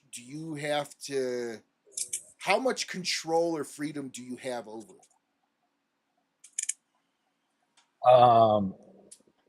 So it's an interesting dynamic with who we have on the team. Agnes was our first internal hire for sales, right? Where she's come in, and I'm hands on, but I take a step back because it's sales. I mean, you have to to be blunt, you got to sink or swim. Right? Like, well, I'll throw you a life preserver. If you're drowning too much, because I want to keep you alive, but you can't baby these guys too much either. You got to test them out, and they have to. You can't overfeed them either by just, okay, here's your territory. It's already established. You have all the accounts. You don't have to do anything. Just give them a call once a month, and you're fine. That's not how it works either. And I say it's interesting because we have on the road, we have independence. So we're trying to manage a sales representative that also represents 4 other lines. So we really have them for about 20% of the time. So it's, in their defense, and part of, I think, our frustration, but also our love, is that it's a broken model when you're an independent, because you cannot represent that much. And if you have a principal in the car, then it's hard to focus on any of your other lines, right? So I know when I'm traveling with someone, I kind of leave it open. Obviously, if we're with somebody, I don't want you to present your entire portfolio to an account just because you're there. Right. Like, I don't need to sit here and listen to you talk about someone else's line. But if that retailer says, hey, whatever, whoever, come over, I just need, can I give you a quick order? Yeah, that's fine. But let's do a quick order and let's get back on the road because we have to go see somebody else. So that's why I say it's a broken model. It's very, very difficult. But for smaller, companies, that's kind of the path you have to take in order to have proper representation in the stores. I can't, when I started with United, and people would say, oh, you're a rep, or do you what territory do you have? I said, well, I cover the U.S. They're like, oh my gosh, how do you do that? I go, well, not well. You just can't. Like, it's impossible. I was traveling 3 weeks out of the month. I have over 30 pairs of underwear, over 30 pairs of socks, because I would get home and it would just, I don't have time. Usually when I'm traveling, unless there's an event on a Saturday, but I would fly home Saturday morning, and then I have the weekend, but I'm just trying to get caught up on just everything else, and then kind of finalize the week. And then Monday I would be in the office, and Tuesday I'd be back out on the road. But you can only hit, I mean, that's 52 weeks out of the year. You just can't hit every territory. I mean, try to hit Texas in one shot. You can't. I mean, that's you can't drive everywhere in Texas in a week. No. We have one account. Even when I go to Dallas, We have our accounts in the greater Dallas-Fort Worth area, but then we have our Red Anchor Lounge in East Texas, It's like 12 hours which is away. exactly, and you're still in the state. Yeah, I know. It's nuts. No, it's So insane. it's a lot of windshield time. Yeah, it's hard. So my management style is you can be hard, but then you got to present some rewards on on the positives and what they're doing right, because you're trying to build a team. You can't bash them down too hard. I think my mistake early on was I treated some as if they were my reps, and like, I need you. Why aren't you doing the social media? Why aren't your numbers up? Why aren't these guys? Why aren't this? Why aren't, and I let a couple guys go on a voicemail because they wouldn't pick up my call because they knew what was coming. And I heard from one retailer, they're like, yeah, he hasn't picked up because he thinks you're going to fire him. I was like, I am. Like, what? But so two of the voicemail, and I don't even like saying this because it makes me sound like a dick, but No, it's two of the business. calls were It's not like, personal. yeah, it's not business. I told them, look, obviously, it's just not working. We've tried multiple things, and it's just not, it's not for you. And in all honesty, like the United portfolio, some independents that we had spoken to throughout the years, they weren't even aware of the entire portfolio. They didn't even do their research. They called up and they're like, yeah, hey, you're looking for representation in this state. I want to represent Atabay. Like, well, not that Atabay doesn't need representation, but it's not something that you can just walk around and open up accounts for. So we're not looking for somebody for that. We're looking for somebody in our to represent the entire portfolio. Oh, I'm not looking for that. Oh, what? Like, it was almost insulting. Yeah, But yeah, you can't pick and choose. no, That's so you not got to what you're take on the whole looking thing. for. Right. And so we have a whole metric system where we kind of look at the number of accounts that they're opening that month, number of accounts that have increased that month, number of accounts that have decreased that month, number of trainings that they've done, number of events that they've done. And we share that with them. And obviously I share the monthly numbers and I share the quarterly numbers. And why is this count down? Why is this account so high up? Are they really supporting it, or are they doing something else with the product? And because we want to protect it as well. So it's it's a tough balance, but it's all part of the challenge of growth. Nothing's easy. Yeah, being a distributor is like being a babysitter, right? In the sense of, if I have 3 kids, I'm not paying you to watch one of them. I'm paying you to watch all of them. If you're a Right. distributor, I'm paying you to support all of them, not just one. I could find anybody to support the most expensive cigar. I Yeah. need you to support everything, because supporting the foundation allows the penthouse to survive. And there's going And to be more reward if you're correct. able to move and support the lines that we know are a challenge, that we know are difficult, No, right? If it is. It's true. It's true. Do you support the theory of hire slow, fire fast? And what I mean by that is Mhm. Yeah, learning when the dead weight needs to be cut off versus chance after chance after chance. yeah, Because yeah, yeah, and as a we growing brand, that's, payroll can be a huge killer. yeah. Yeah, and we've experienced that, in recent years where we wanted to kind of see more growth and more support out there. So we're taking on some more independence, but again, it's a broken model for them. So it's hard. It I is. get it as an independent. They want to be independent. They didn't want to be a rep. They want to have their own business, but they have to understand that on all sides, and I'm very supportive of independence. I love that they want to do that, but in the eyes of a lot of I shouldn't say a lot of retailers, but with retailers and manufacturers, they're just looked at, oh, it's a broker, it's an independent. They never talk about your line, or I didn't even know they represented this other line, or they call us for a line that they thought this guy represented, but it's not even in our portfolio. Yep. So we tried to expand, and it just wasn't.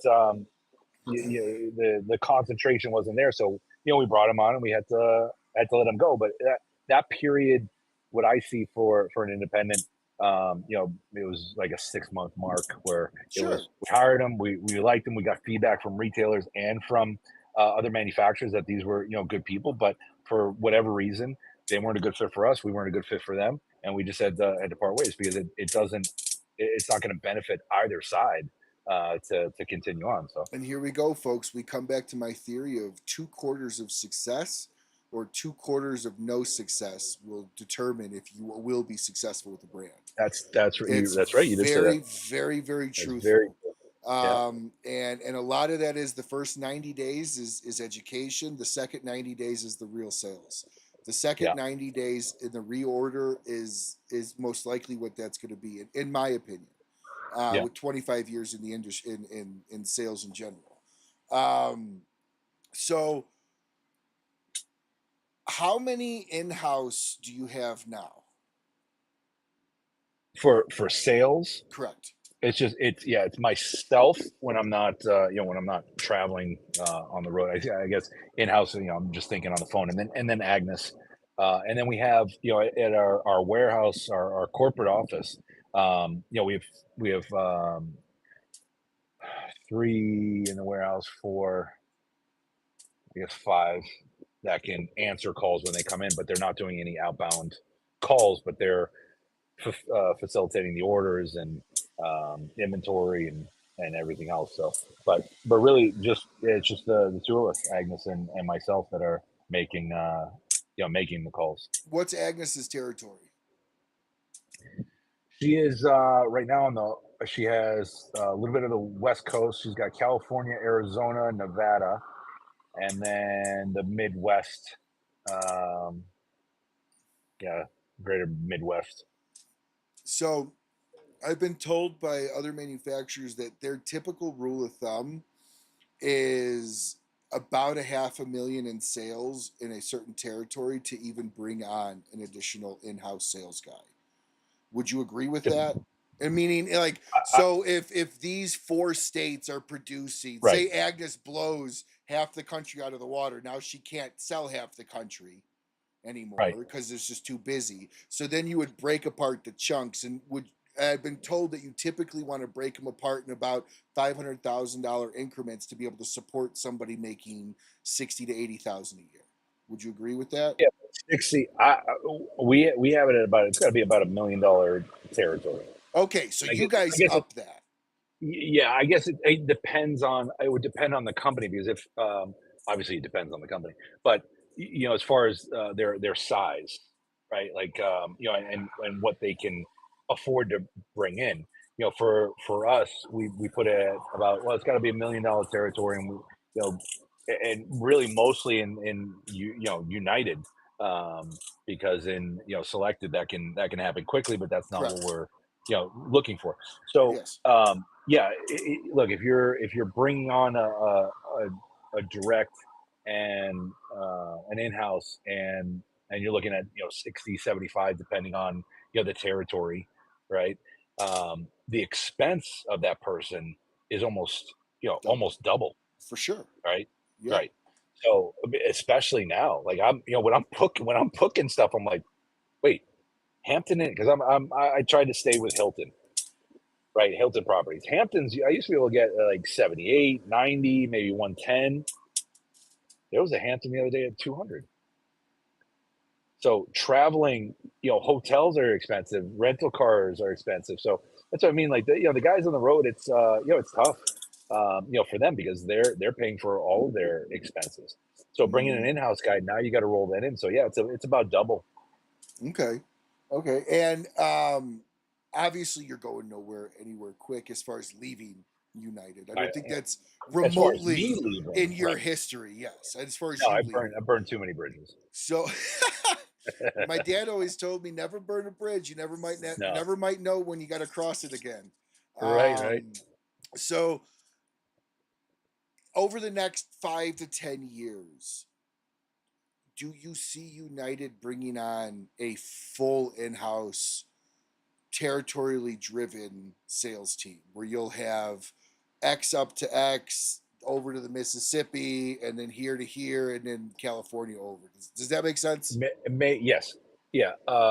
yeah, the next 5 to 10 years, within the next, because we're on the edge there, within the next couple years, maybe even sooner, the way it's going, that we might have somebody in house um, for a territory. So I would say, um, definitely starting with one here in the near, I'd say near distant future, and then after that, growing to see what it all means, because we want to see what's the impact of having a dedicated person in a dedicated territory that's going to be visiting these accounts on a regular basis.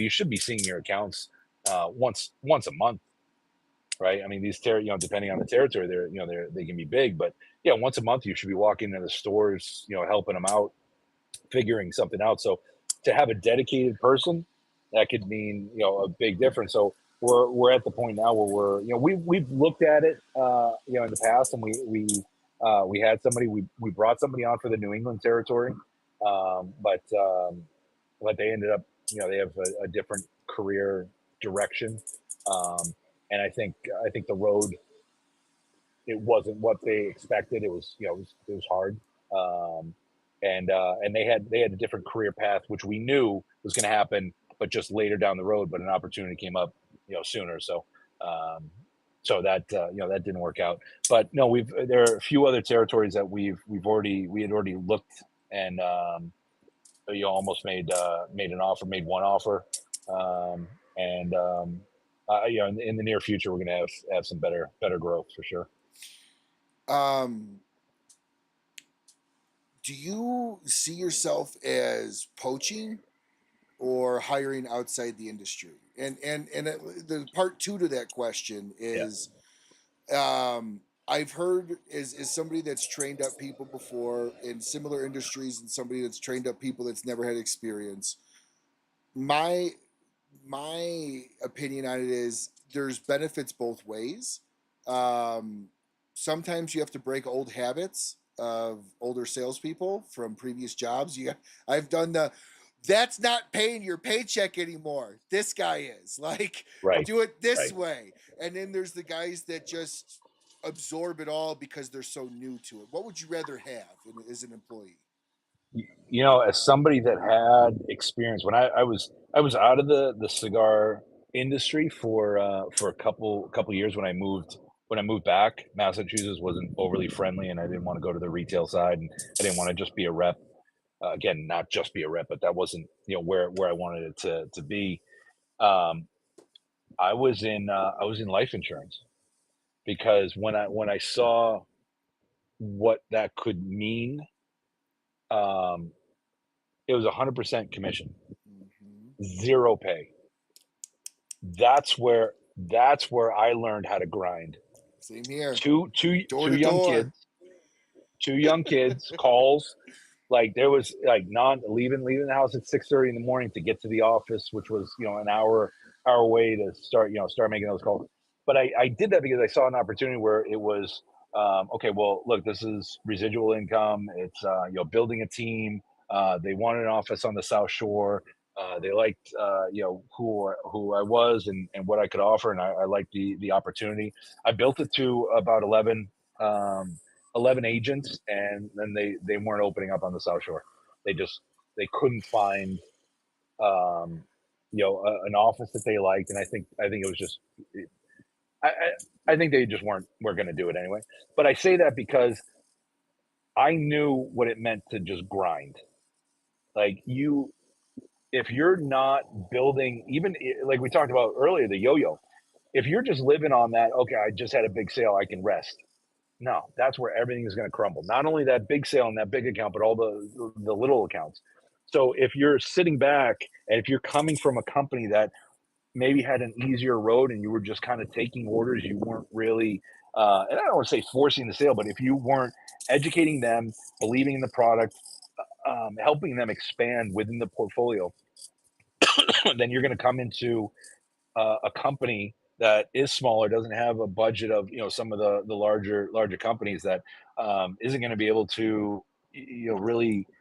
provide you with, I don't know, a better car, better whatever, you're gonna have to grind, and we Oh want to yeah. see some work. And then you're working for, myself, who, I work a lot, and then working under Dave, who works a ton, nonstop. You're not going to come in here and just coast. So, um, if I could hire somebody, if I would poach, it would be outside of the industry, Okay. right? But And if, that but if makes I would look sense. within the industry, yeah. But if I would look within the industry, I would not poach at all. Not unless we spoke, or I spoke to the owner of that company, because sometimes there's a situation where they know they're leaving, and maybe it's more beneficial to that company because somebody just gets too comfortable in that position, and they're not growing it, they're not helping, and they're just kind of bored with it, so they want something new. Maybe that's a better fit for us. Now I cut my teeth in insurance. I cut my teeth in door to door residential Wow. supplemental Hmm. insurance. And Not easy. no, I had I had some busted Oh, teeth, some broken yeah. toes, some Yeah. noses were bloody. I mean, it was rough, but I used to have a manager that would start every weekly meeting of who sold and who took an order. Yeah. And he would you had to explain why you thought you sold. And if it didn't come up with you got an objection and you had to overcome it, he would look at you and go, "Great, you were an order taker this week. Let's sell because that's what we're here to do." And his Yeah. motto was, "Selling doesn't start until somebody says no. That's when selling 100%. Hundred starts. percent. Yeah. Other than that, you just took an order." Yeah. And that's always stuck with me. That's very truthful, though. And the grind is real, right? Because especially in the insurance world, if you are not grinding, you are not eating. I mean, Not at period. all. Nobody pays for anything for you. Nothing. And they always try to figure out No. how to even get you out of commission sometimes too. So Oh, 100%. Let me just rewrite this. Yeah. It was a 70-30 split. I meant 60 Right. 40 split. Right. The check didn't go through, but I called them, and I got, a credit card, or I got the payment, so now it's under my name. It's like, what? Yeah. Oh, it's Yeah. awful. It's No, yeah, awful. it's brutal, but those sales meeting, and I was very competitive. Um, because I wanted to build, and I passed my first manager, passed the second one, and it was just out of just one drive, right? Two young kids, and I had to feed them. I had to pay for the mortgage. I had to, clothe myself. I had to pay for the car. I had to pay for the gas. I had to, everything. So it was just complete motivation, and I had to do my own advertising, hire my own people, get my own people to come in for interviews. Right. So I got to get 10 people in to maybe hire one. Hmm. So Oh yeah. and be creative on when I had my team and we were doing setting appointments. I would do. That's where I started, like, meat raffles, which I give full credit to uh, to the Legions, right? I would go on a Friday night down to the Legion in our local town, and they would do a meat raffle. And I'm like, you know what? I could do this for our phone session, right? Who sets the first appointment? All right, you're going to win this, this cut of meat, or Hmm. whatever, this pack of bacon. And I've also applied that to some of our events, a meet and greet. Um, Literally. where yeah, MEAT. I would spell MEAT, meet and greet, and I would do a barbecue, and then we would give away. I still have somebody. I was saying it just the other day. I still have somebody from one of the accounts who's like, dude, I still remember I won that pack of bacon from you, and it was the best thing ever. I was like, that was the cheapest gift. Uh, yeah, another guy talks about the fillets wrapped in bacon. So they were, all different prizes, but yeah, you got to keep them motivated, and it's all numbers, like, throughout the day. Sale made by, agent, blah blah blah. Here's their total. Where are you in the total? So it's just a race. You're watching your name go up, or you're watching it go down. Now, do you my I've had a lot of mentors in my life. I had 12. One of them passed away last year on a motorcycle accident. Brad Reith, from Zeal Oh yeah, Cigars. Bradley. He was a big Yep. mentor of mine. Actually had Brad and Dave on the show at the same time, and it was awesome. Oh Um, wow. two larger than life gregarious guys on one show. Oh, big personalities. I'm Yeah. pretty loud and gregarious. They outdid me, so it was great. I just got to sit back and kind of be a viewer on it. It was awesome. Yeah. But one of my old managers slash mentors used to say, I love hiring people that just bought a car. I will ask them that in the interviews. Did you just buy a car or a house? What's your home life look like? And if they weren't married and had no kids, I looked for something to hold over their head as their drive. Oh, Yeah. yeah, I want to buy a car. He goes, I'm the manager that would encourage you to do it, because when sales got slow, I would look at you and go, you bought a new car when you started here. You still got to pay for it. So let's step it up. If you don't want to work for me, work for the thing that you bought. And he goes, that way, if they didn't want to work for me, they had a minimum at least wanted to work to keep what they had. Right. And he goes, that's a driving force. He goes, I didn't like hiring people that lived at home with their parents, that had no real bills because they were lazy. Oh, I got the big sale. I can coast. They I got the yeah, and they have a net. They have the safety net, correct. right? And Oh, so for me, that's always something that stuck with me. Would you agree with an approach like that as a management strategy of like, I would rather hire somebody that's got something to lose that they will work for versus somebody that's just has everything given to them and really doesn't need this job? well, yeah. I mean, sales is. I mean, that's the true sales. That's what it is, right? I mean, you need somebody that's motivated with something. Some are just motivated by the money, right? They just want sales, and they have to keep driving. But you have to see that within them, during that hiring process. If they're just coming for money and they're looking for something just to pass the time, yeah, I agree. If they don't have the why in their life, then it's never going to happen. But if they have a drive because they want a nicer car, Mm-hmm. they may live with their parents, right? But they want the fancier car, and then those car payments are going to come, or whatever their motivation, or like I said, their why is. There has to be a drive, otherwise you're going to run into so many no's that eventually it's just going to beat you down, and it's not going to be worth it. No, it is. It is. And one of the manager that I'm talking about specifically would become intimately involved in your life in the sense of he had a rolling 90-day goal with you that you would every month during your one-on-ones at the beginning of every quarter, you laid out a 90-day goal that was a small attainable one. Then he would do a 1-year goal and he would keep you on track. He would literally go, where are you at in this? And if it was like, I want to buy a house, I need X amount of money, he would look at you and go, show me your bank account. How much do you have saved? Because his whole theory was, if you're serious about the house, you're serious about the job you're working at to get the house. If you're serious about, so let me see your bank account. What's your savings look like? Where do we need to get you to be here? And that was a much more of an intimate, mentor driven approach that fit well with me a lot of the times.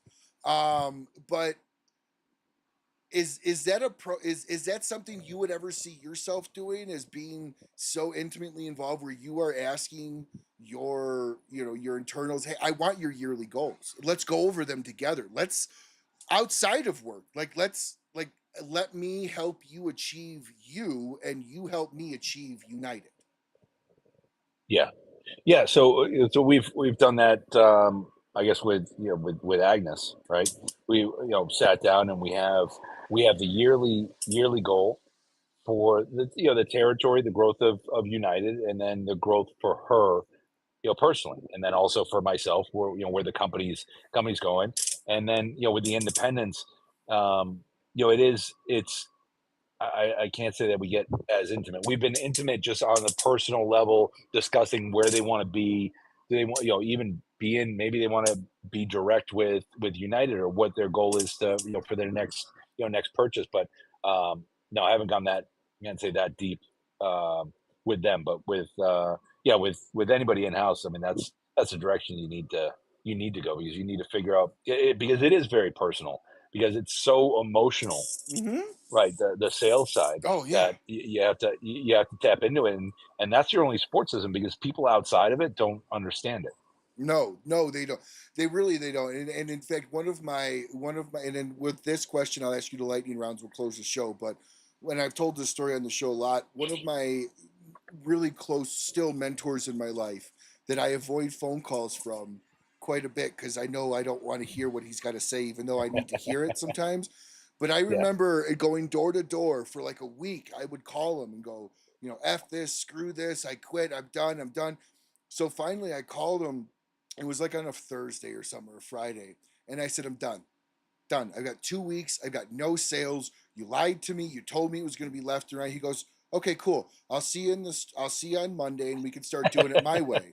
And I was like, what do you mean? Did right. you not hear me? I Yeah, said, I quit. He goes, yeah, I did. I heard you. He goes, but what I heard was you quit doing it your way and you're going to start doing it the, the way that I did it, which was successful. So that's what I heard, right? And he changed my entire approach around, and I was yeah, successful. So a lot of times, a good manager has to let them fail to let them know that as a manager you care. Yeah, I know you right. failed. I see that. I've been trying to make this not happen, but you wanted it to happen, so I let it. Now we're going to change things around and fix things, right? Yeah, And yeah, how tough yeah. is that for you to all your Watch jobs, them fail. Yeah, even yeah, your kids, yeah. you Watch them have to fail. let your Yeah, kids fail. yeah, How yeah. tough is that for you? Yeah, it's hard because, like I said, it's personal, right? And it's a reflection. On the short term, it's a reflection. Some people see it as a reflection of you, like they're failing, you're failing. But um, you have to help them build that, that shell, and that even that comfort, right, around them. Mhm. Agnes, if she's still on, she'll ask, because she'll bring up, she's like, yeah, you gave me a list of all the accounts and you just made me call them, and I had no idea what I was doing. I'm like, I just wanted you comfortable on the phone, Yeah. because you're going to call, you're going to get hung up on. And if you get hung up on now, I just tell her, say, call right back and say, oh, I'm sorry, Ryan, it looks like we were disconnected. Call them right back. Yes. Like, that's it. But you have to also respect their time, because there are owners that also are on the floor selling, and they may have a line of people in front of them, or they may be helping somebody. So they're just going to hang up. So don't take it personally. None of this is personal. They Mm-mm. don't even know you. They've never heard you before. But I want you comfortable, and I want to see you picking up that phone, dialing, and then ring, ring, ring, nothing. Click. Okay, let me dial again, or let me call a different number. Just go down that list, have the conversation, just verify information. Mhm. Is this the right shipping address? Is this the right contact person? Is this the right email, the right phone? But it just gets you comfortable with your voice, because they can feel your emotions on the voice. And sometimes, my office is right around the corner from Agnes, and I'll say, I go, I can hear it, because you can see, like, either the afternoon dip, and she might need more caffeine. We all experience it, right? Like, there's a little dip, but I'm just like, hey, hey, Ryan, it's all what's going on.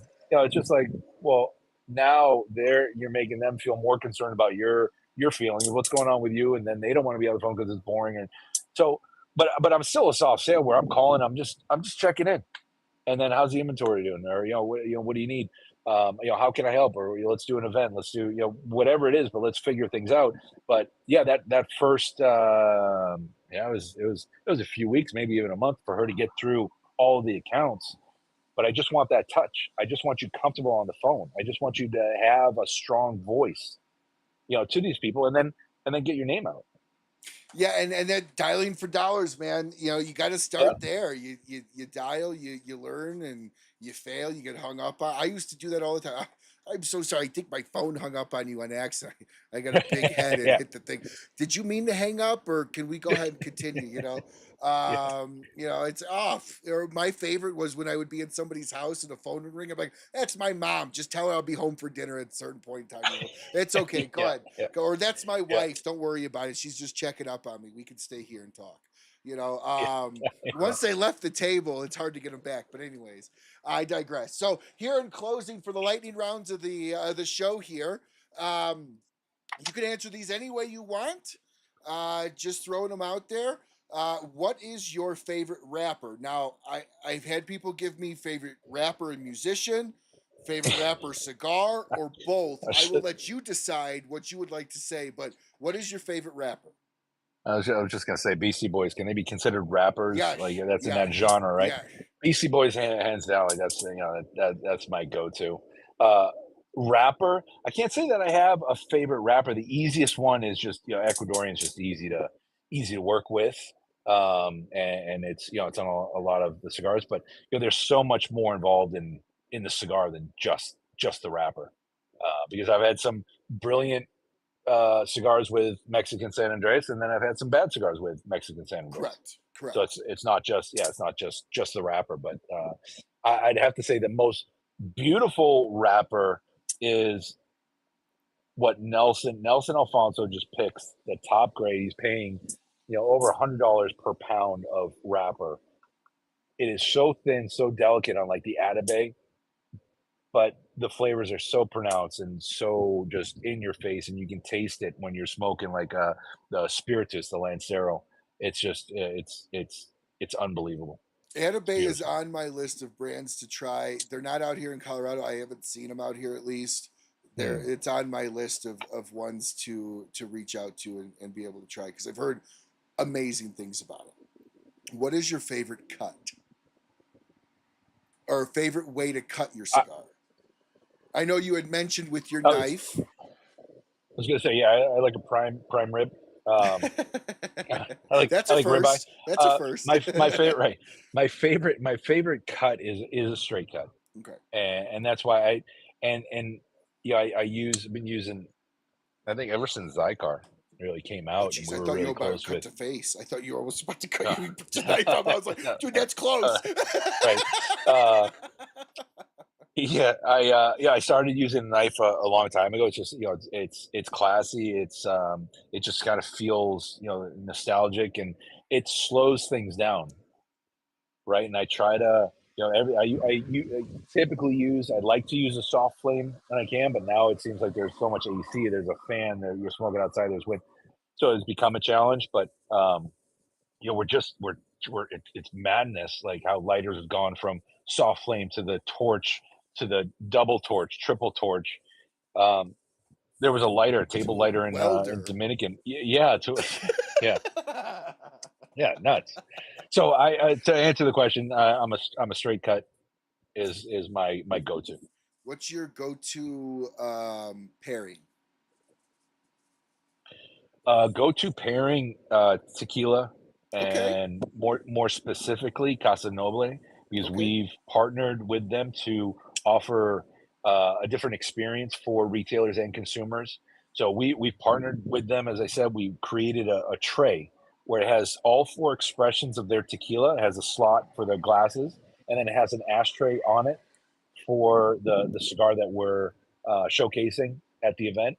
So we usually get about 25, 30 people, and we'll have a Casa Noble representative there, and then one of our reps will be there. Hopefully, we just did one in Colorado last night.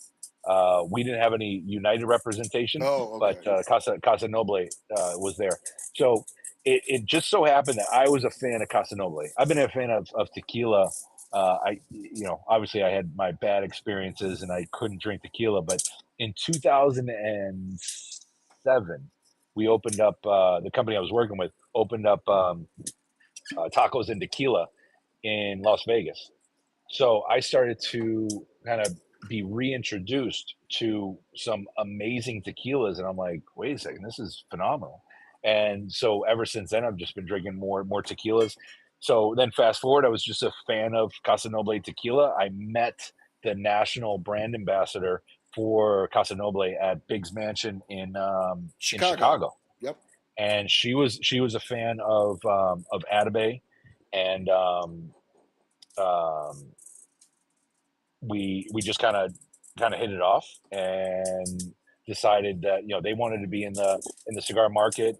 I was talking to them about the industry and how we do these pairings, and maybe we could do something with them one night. And then it turned into, wow, we really want to get into the the cigar industry, tequilas are still kind of unknown and a lot of people shy away from it, but they wanted to embrace it and jump on board. So now we do it nationally with, like I said, we did one last night with just their rep. Sure. But all the reps have about 25 of these trays, so they can do it on their own. But we usually coordinate together. We did one at Cut in Chicago. That was the most recent one, up on the patio. Oversold that. So we had 25 trays out, but there were some other people there, and it was just it was a great experience for some people that weren't necessarily tequila drinkers, but they were able to experience a beautiful tequila.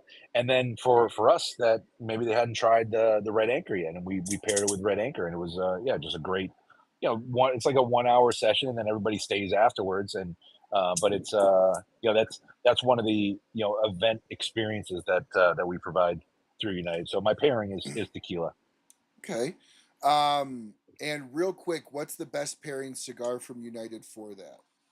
And then we got one more question. We'll close the show. I'd say Red Anchor. Red Anchor is your right go-to for that. Okay.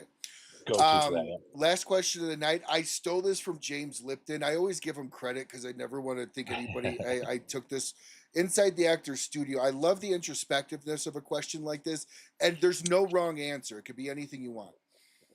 When you're done and gone, how do you want what do you want to hear your creator say to you, whoever your creator is? Wow, that's deep.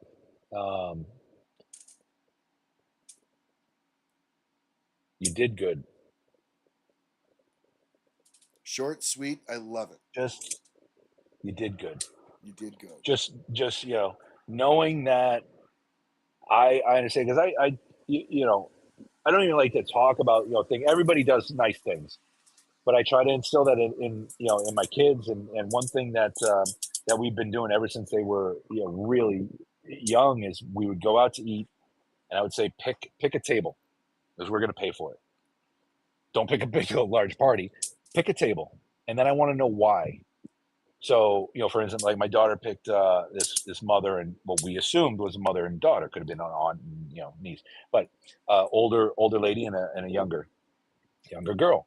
And I said, why? And she said, well, it just looks like they chose today to go out and have lunch together, and it'd be nice for them to just get the checkbook, and there's no check inside, and to let the server would tell them that it's been paid for.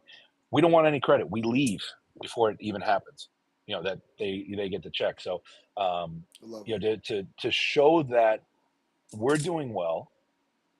I don't have a mansion, I don't have fancy cars, but I can open my fridge, my kids can open the fridge, and there's food inside.